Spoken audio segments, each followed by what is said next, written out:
So this PowerPoint is on a review of tree diagrams and geometry before we get into the whole graphing chapter this year. So first, we're going to talk about tree diagrams. You should have heard this before because you have to have seen tree diagrams in the past when you were doing probability. Usually a tree diagram is when you need to write the set of all possible outcomes of an experiment. An experiment sometimes means just like a situation. So let's look at an example. This is not an example of a tree diagram, but it is a tree. You must randomly choose one sweater out of 4, one pair of pants out of 3, and one coat out of 2. What is the easiest way to find the set of all possible outcomes? Or, in another way of saying it, how can we find how many different outfits you have to choose from?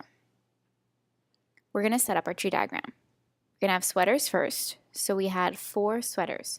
So I'm labeling them S1, S2, S3, and S4. We also have pants. So now every single sweater is going to branch out, hence tree diagram, into the 3 choices of pants. So sweaters will have, sweater 1 will have these 3 pants to choose from. Sweater 2 will have these 3 pants to choose from. Sweater 3, these 3 pants, and sweater 4, these other 3 pants. Now once we choose the pants, we have to branch out because we need to find our coat. So we have 2 coats. I apologize for it being so squished, but there wasn't too much room for my tree diagram here in this slide. But here we have our choice of 2 coats all the way down per pant.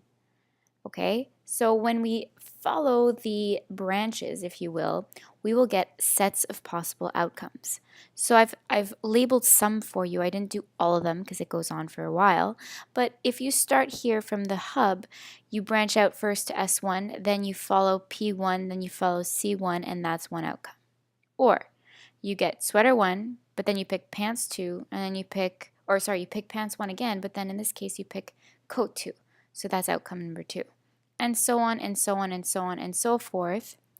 And if you were to count, for this experiment in particular, the total number of outcomes would be 6 times 4, which is 24. In this case, I say 6 because it's like 1, 2, 3, 4, 5, 6 times 1, 2, 3, 4 sweaters. So there are 24 possible outcomes. Each outcome would be separated by a comma, so if you were to write them all out, you would get S1, P1, C1, S1, P1, C2, and like all of these are separated by brackets, but also by commas. And I just noticed here that there is a branch missing. Just ignore that. There is a branch that's supposed to be coming out here from S3 and then P3. There should be another branch here. The second thing that we're going to review are networks. Networks, you rarely see them, but they do exist in math. Usually when we want to determine different possible routes when we're traveling, you see what's called a network. Here's an example. You must determine the number of possible routes to travel from city A to city C through city B. There are 3 routes connecting city A to city B and 2 routes connecting city B to city C. So here's A, here's B, and here's C. So again, you need to determine the number of possible routes traveling from A over here through B to C. We know that there are 3 routes connecting city A to city B. So there's 1, 2, and 3. We know that. And we'll just label them R1, R2, and R3. So that's from A to B. But then from B to C, there are 2 routes, 1, 2. And we'll label these R4 and R5. And through this, we'll be able to determine the number of possible routes we can use to travel from city A to city B. To city C, sorry.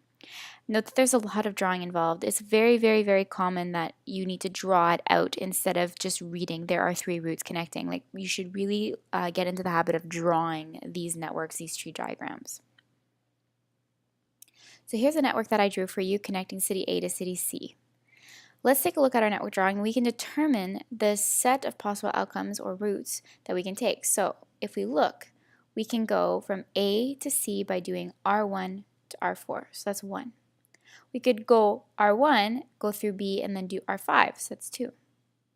We could also do route 2 to route 4, route 2 to route 5, or route 3 to route 4, and then route 3 to route 5. So in essence, these are all of our sets of possible outcomes, and each set of 2 routes is separated by a comma, and they are in brackets, and the whole thing is in 2 curly brackets.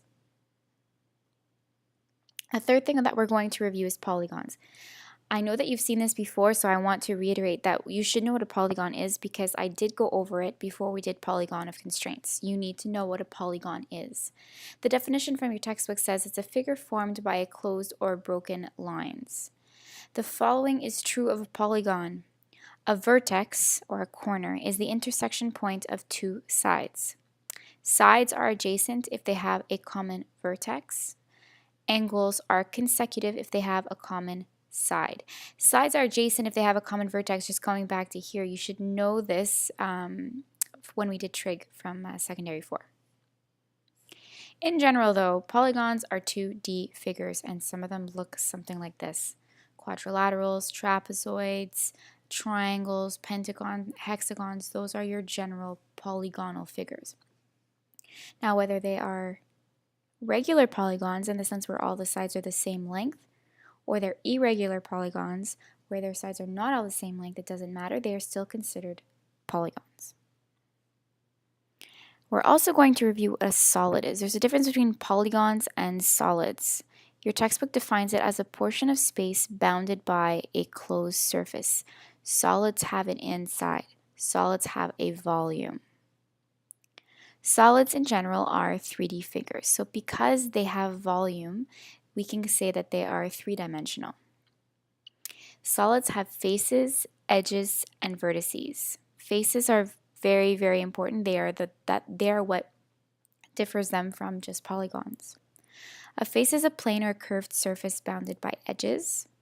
The edge is the line of intersection between two faces of a solid, and a vertex is a point common to at least two edges of a solid. So here are some examples of solids. Okay, some of them are a pentagonal pyramid, we have a sphere, we have a cone, we have what is a rhombus on the top and the bottom, but I forget the name of this, a cube, and a cylinder. Okay, but all of these are solids.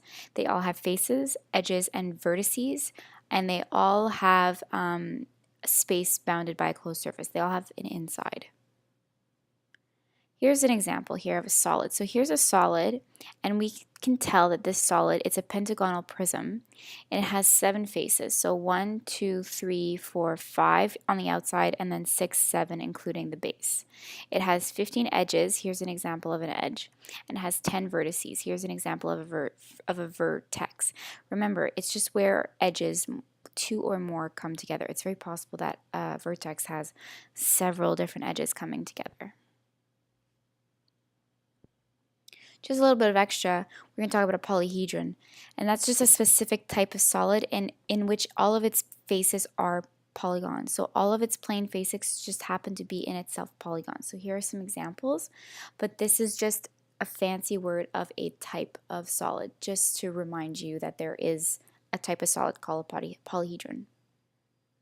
And that is the end of the review for tree diagrams and geometry. So now we can get right into our first really new chapter for this section, which is 3.1 on graphs.